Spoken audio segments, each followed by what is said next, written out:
മംഗലം വേലായുധ പെരുമാൾ, കുറ്റിത്തറ വേലായുധ ചേകവർ, കേരള ചരിത്രത്തിലെ ആദ്യത്തെ രക്തസാക്ഷി. നിങ്ങൾ പലരും കേട്ട് കാണില്ലാത്തതും എന്നാൽ ഇപ്പോൾ കേട്ടുകൊണ്ടിരിക്കുമായ ആ സുപരിചിത നാമം മറ്റാരുമല്ല, കേരളത്തിലെ വീരനായകൻ Arattupuzha Velayudha Panicker. Welcome back to my channel stories.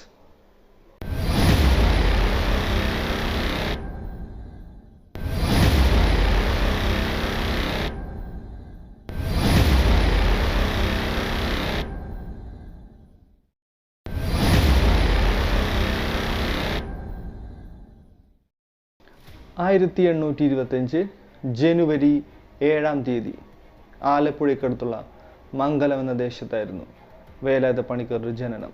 അത്യാവശ്യം സമ്പന്നമുള്ളൊരു കുടുംബമായിരുന്നു കല്ലിശ്ശേരി. പിതാവിൻ്റെ പേര് ശ്രീ കുറ്റിത്തറ ഗോവിന്ദൻ പണിക്കർ. ജ്യോതിഷം, ആയുർവേദശാസ്ത്രം, അതിനു പുറമെ കളരിപ്പയറ്റിലും അഗ്രഗണ്യനായിരുന്നു അദ്ദേഹം. മാതാവ് അക്കാലത്തെ മംഗലം പ്രമാണി പെരുമാളച്ചൻ്റെ ഇളയമകൾ. പണിക്കർ ജനിച്ച് 13 വയസ്സുള്ളപ്പോൾ മാതാവ് മരണപ്പെടുകയും പിന്നീട് അങ്ങോട്ട് താമസിച്ചത് മാതാവിൻ്റെ ബന്ധുക്കൾക്കും ഒപ്പമായിരുന്നു. ചെറുപ്പം തൊട്ട് തന്നെ പണിക്കർ സംസ്കൃതം, മലയാളം, തമിഴ്, ഹിന്ദി, കന്നഡ തുടങ്ങിയ ഭാഷകളിൽ പ്രാവീണ്യം നേടി. അതിനു പുറമെ ആയുർവേദശാസ്ത്രം, ജ്യോതിശാസ്ത്രം, വ്യാകരണശാസ്ത്രം എന്നിവയിലും കുതിരയോട്ട സവാരിയിലും കളരിപ്പയറ്റിലും അഗ്രഗണ്യനും കൂടിയായിരുന്നു.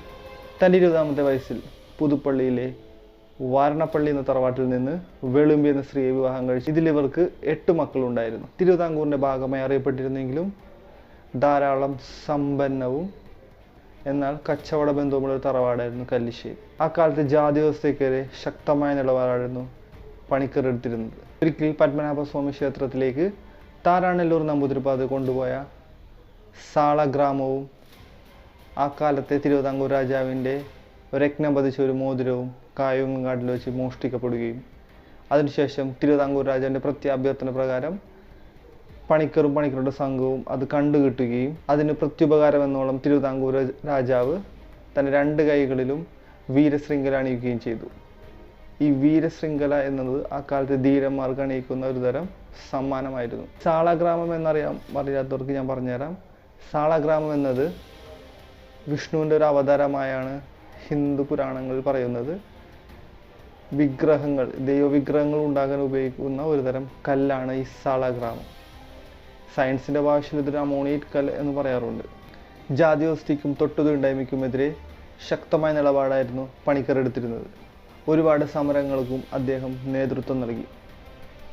പിൽക്കാലത്ത് ഈ സമരങ്ങളായിരുന്നു കേരളത്തിൻ്റെ മുഖച്ഛായ തന്നെ മാറ്റിയ പല കാര്യങ്ങൾക്കും തുടക്കമിട്ടത്. പ്രധാന സമരങ്ങളെ പറ്റി നമുക്കൊന്ന് പഠിക്കാം. ശിവപ്രതിഷ്ഠാ സമരം. ശിവപ്രതിഷ്ഠാ സമരം എന്നത് ആ കാലത്ത് അമ്പലങ്ങളിൽ പ്രതിഷ്ഠയിൽ ബ്രാഹ്മണർക്കൊഴികെ അല്ലെങ്കിൽ ഉയർന്ന ജാതിക്കാർക്കൊഴികെ കീഴ് ജാതിക്കാർക്കാർക്കും വന്ന് പ്രവേശിക്കാനോ തൊടുവാനോ അവസരമുണ്ടായിരുന്നില്ല.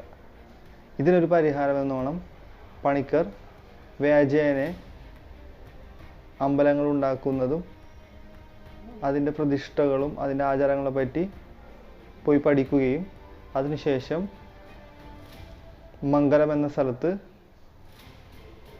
ഒരു അമ്പലം നിർമ്മിക്കുകയും ചെയ്തു.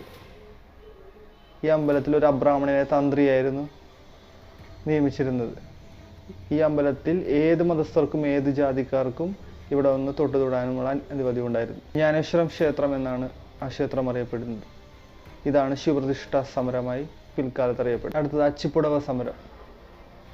കേരള ചരിത്രത്തിൽ തന്നെ ആദ്യത്തെ കർഷക സമരമായി ഈ അച്ചിപ്പുടവ സമരം അറിയപ്പെടും. അച്ചിപ്പുടവ എന്നത് അക്കാലത്ത് ഉയർന്ന ജാതിയിലെ സ്ത്രീകൾ മാത്രം ഉടുത്തിരുന്ന ഒരു ഉടുമുണ്ടാണ്.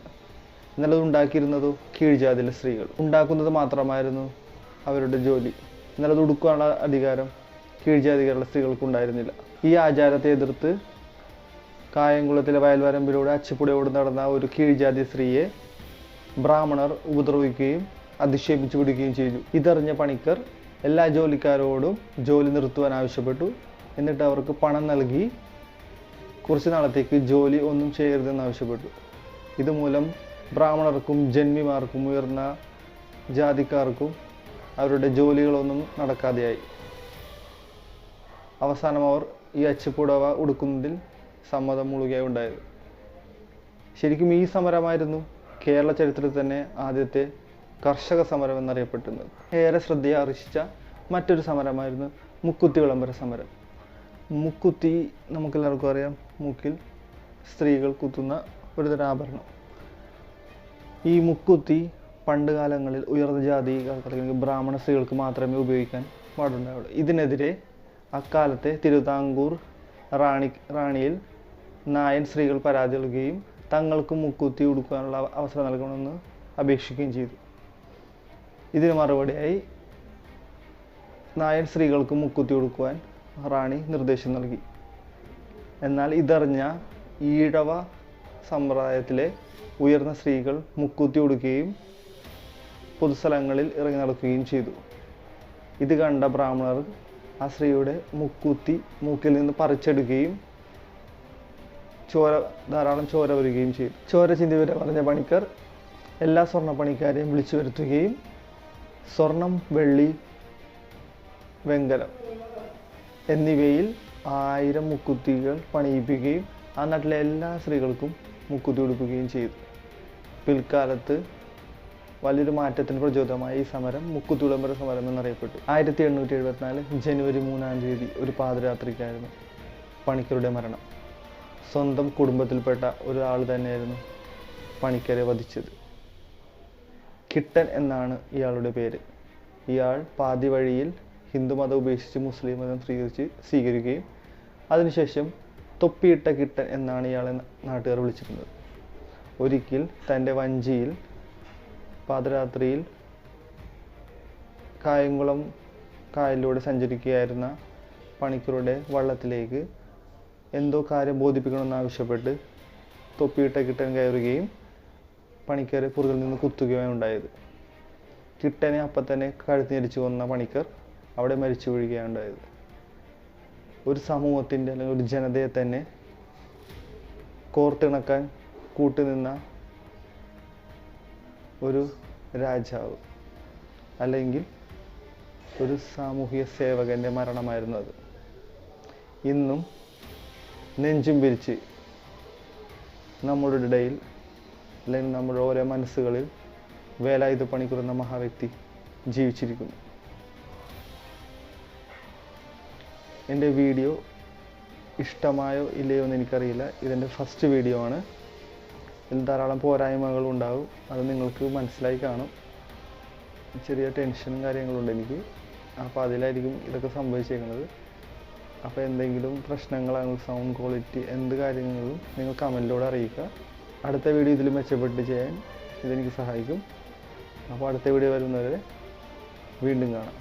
സ്റ്റോറീസ്.